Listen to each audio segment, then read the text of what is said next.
We're keeping our eyes on Hartford, at least until the beginning of May when the legislative session wraps up. Joining us back on the show is one of our housing experts, Renee Dobos of Connecticut Housing Partners. And Renee, I want to get right into what is being discussed in regards to housing legislation, especially after what we saw in November when we had a special session of 2 days. And there is a major housing bill that did end up passing and getting the governor's signature. Could you talk about what you're sort of focused on during the session? Well, I really don't think they're doing much, to be honest. I think once they passed that bill, they kind of felt like they did their job and they're moving on with other topics. I'm concerned about the lack of vouchers in the state of Connecticut. The Partnership for Strong Communities just came out with a huge publication, The State of Housing in Connecticut, and the headline is, "We have a shortage of all housing, whether it be multifamily, single family, over 360,000 units." And in a state of 3.5 million people, that's a huge amount of housing that we need to have created. And what this is pushing, because I'm in the front lines when it comes to some of the homelessness problems, is that homelessness has increased by 9.5% from 2024 to 2025, and now it's 43% higher than it was in 2021. And so I have a new development that I'm building in Terryville, Connecticut, and it has 12 units of supportive housing, which is basically taking people out of the homeless shelters and getting them housed. And I don't have any vouchers for those units. I have another building that I've gone to the state. I've asked for some vouchers to help support homelessness. The state's telling me they have no vouchers. So we're starting to see homelessness increase because of the lack of housing, and everything is connected. And if you recall, some of the bills that they passed, they're making it so that you can't put any barriers for homeless people to be able to sleep on a bench or sleep under an underpass, that type of thing. And so we're going to start seeing this.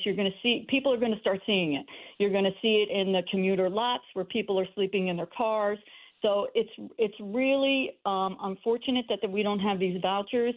And so I'm focused on trying to see if we can get some more money to have more vouchers. That's my focus. I was curious, Renee, about your thoughts of Senate Bill 151, an act prohibiting certain land use and zoning limitations on housing. We've had conversations for both sides, people who are strongly opposed to it and worried that this is going to basically take zoning out of the equation. And then the two lawmakers that did put it forward on the other side, who obviously are for it. And I was curious what you think about that. Because I know, as you mentioned, that massive bill that did pass in late 2025. In some regard, my understanding is there's several provisions and legislative changes potentially connected to that. But this one has been standing out to me, and I wanted to know your thoughts on it. Well, I haven't read the bill, but I will say that 90% of the land in Connecticut is zoned for single-family homes, and only 2% is zoned for developments of 4 or more units. So there's an imbalance right there. And then the other thing that the zoning regulations, they put height restrictions, maximum parking requirements, large lot sizes, and so it makes multifamily housing development very challenging.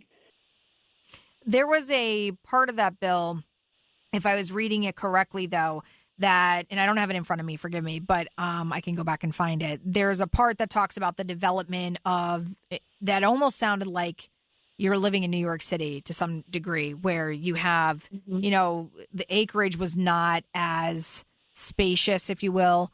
The how tall the buildings are, was also, it seemed like, was kind of going to be thrown out the window in some regard. I think the thing that bothered me the most, which once again goes back to the fact that we're not willing to touch 830G, even though they say there's conversations going on, but let's be honest, I don't think 830G is going to be touched again.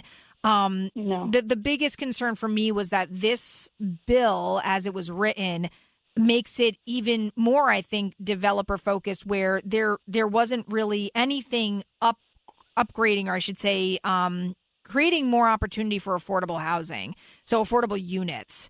So at least 830G, even though I think it's broken and archaic, This bill kind of got rid of any sort of affordable need in development, which I was concerned about. Yes, I am very concerned about that. And who's pushing this bill? Yes, I don't know anything about this bill. Senator Marks and State Representative Felipe. Oh, why do you? Oh, yeah. I was gonna say. I was like, why are you laughing? Yeah, that's my understanding from the Housing Committee. Okay. Yeah. All right. Well, I do promise that I will look into it, and next time we get together, we will talk about it. I should have sent it to you. I don't know why I didn't think about it, but as you were talking, I'm like, oh, wait a second, and I should have sent it to you ahead of time. That's my bad. But yeah, and I can't get a clear. I got to be honest with you, Renee. This is what bothers me. So it was brought to our attention, right? I'm reading the language. I'm like, okay, I can see where there's concerns. Fine. So I send our morning reporter John up to Hartford for a totally separate reason. But I'm like, listen, you're there. Could you talk to Senator Marks? Can you talk to Representative Felipe? He did, and he asked all the right questions. They didn't answer any of them.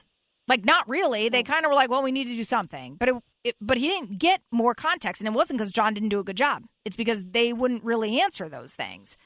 So, yeah, I'd be very curious to know, if this bill is actually, again, building on actually creating more affordable housing options, if it's kind of correcting in some regard 830G, or if, in fact, it's just a totally separate bill.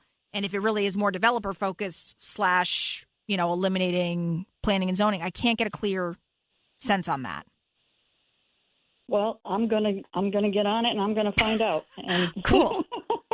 I appreciate it. But I do want to say though that there's a huge report from the Partnership of for Strong Communities. It's like 150 pages. There's a ton of data in here as well. And it's really pointing to the fact that as a state, we're really failing when it comes to creating affordable housing. And half of the people who are renting are paying more than 30% of their income towards their rent, and a quarter of them are paying 50% or more of their income towards the rent. And it's really impacting, Black and brown communities. They're suffering the most. So there's a tremendous amount of data here that possibly I can bring along with me as I try to dive into that particular bill to try to dissect what it is that they're trying to do, and then put a nexus of it with the actual state of affairs in the state of Connecticut, which is really deplorable. Yeah, I would really appreciate it, Renee. And I again, that's completely on me. I meant to send you that weeks ago when this was first brought up to me. But I know we missed our call in February, and so I just totally dropped the ball. So I apologize for that. But I will certainly send you the language if you want. No, because I do want to talk about it. I think that'd be great. I mean, I know we talk on a monthly basis, but if you read through it and you have thoughts on it, I'd love to welcome you back to the show. And dive into that a little bit. That seems to be the one bill that is getting the most noise when it comes to housing. And to your point, I don't know what, if anything, will pass during this session to really create more affordable options for people. So, I mean, is this bill the answer? I don't know. Is it more concerning than helpful, or vice versa? I don't know. I'd love to get your take on it. So if we could maybe try to schedule having you back on this month, that would be awesome. If not, we could certainly pick back up next month. But yeah, I'd love to dive into that.